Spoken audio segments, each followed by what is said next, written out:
Hello and welcome back in how to make 2015 your best year ever with your own personal improvement plan. Hi, I'm Richard Grijalva and I'm your guide taking you through these lessons.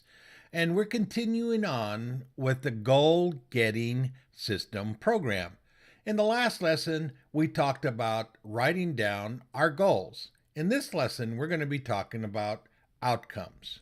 Now, I want you to refer back to what you've written down for your goals under the categories of financial, career, relationship, health, self improvement, and spiritual. You may have some additional categories, or you may not have all of these. It's okay.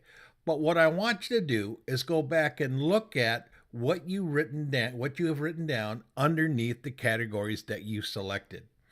And as an example, maybe you have some financial goals. So I want you to take a look at that page where you've written down all those goals.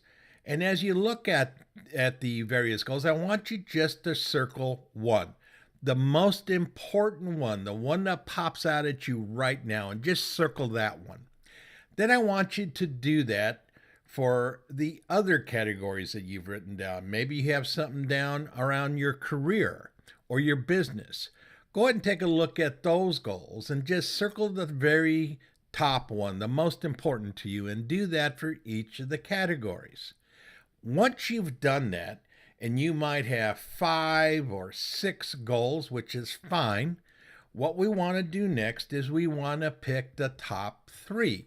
So I want you to narrow this down. I want you to come up with the top 3 goals.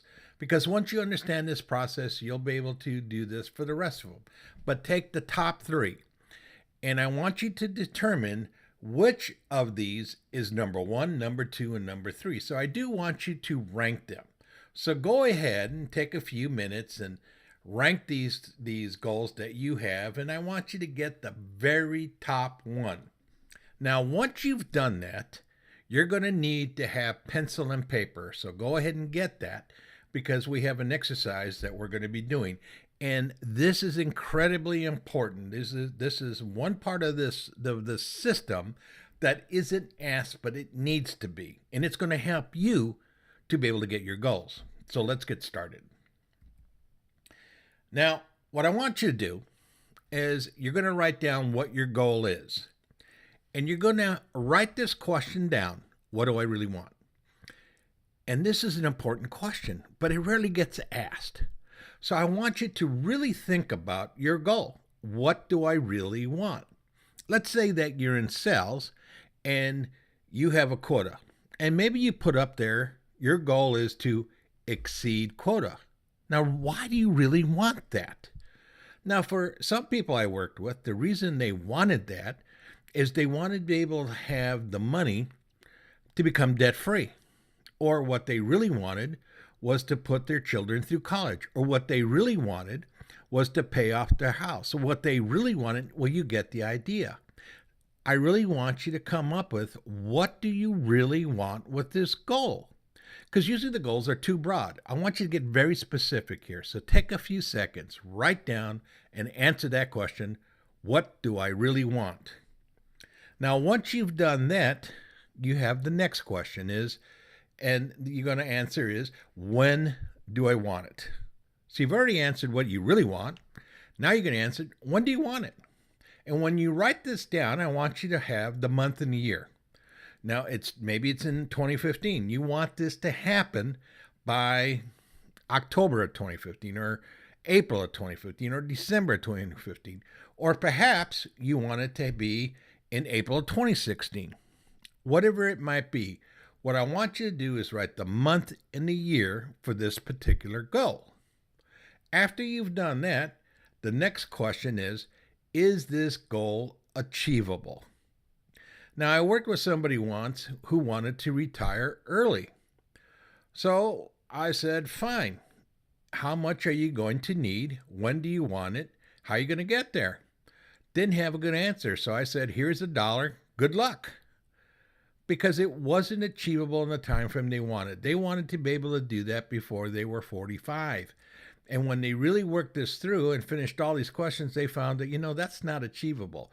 Retiring is, but not at 45, and they had to alter the years, then set up a new goal for 55. So you get an idea. What I want you to do is to make sure that this goal can be achieved. Otherwise, you need to modify this. Now, once you answered that question of yes, it's achievable, or no, it needs to be modified, or there might be some obstacles, then you're going to move on to the next question. And this is a real important one. How will I know when I achieve my goal? Sometimes you've set a goal and you already achieved it and didn't realize it. So it's important to have a metric, some kind of evidence that you'll know when you get there. So I want you to be very specific here. I know I will have enough money to retire when I have $1.5 million, as an example. Or I know I will be debt free when I have no car loans, no house, no credit cards, etc. You have to have some evidence, some way of knowing that you achieved the goal. So you've already answered the question about this goal, about what do I really want, when do I want it, and is it achievable? Now you want to answer is, how will I know? You want to have the metrics. You want to have the evidence of how you will understand and be able to set this up and be able to achieve it. Make sense? I'm sure it does.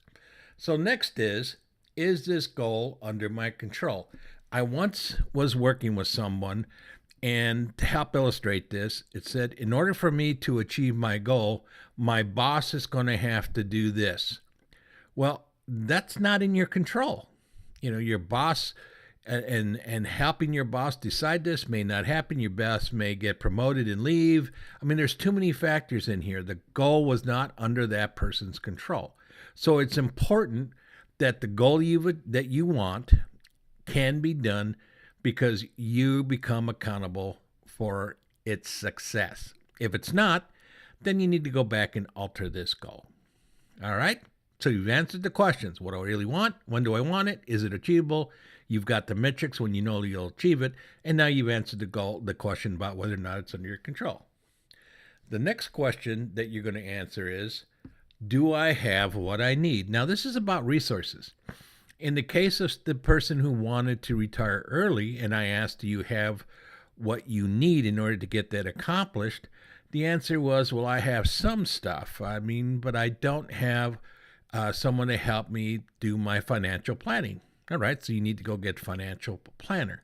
What else do you have? Well, I have read books on investing. Okay, good. So you have some information. Well, you're getting the idea here again.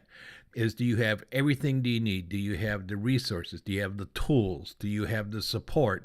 Do you have the education? You have to list what it is that you have and what you need in order to accomplish the goal. So these are the key questions you have to answer for each one of these goals.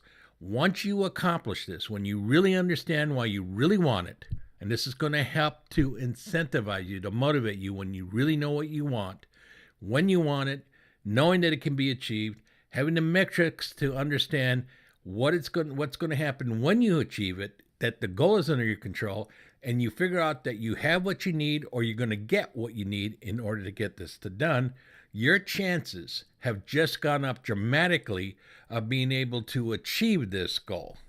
And that takes us to the conclusion of the outcome portion. Now, in the next lesson, we're going to talk about the achievement in the goal-getting process.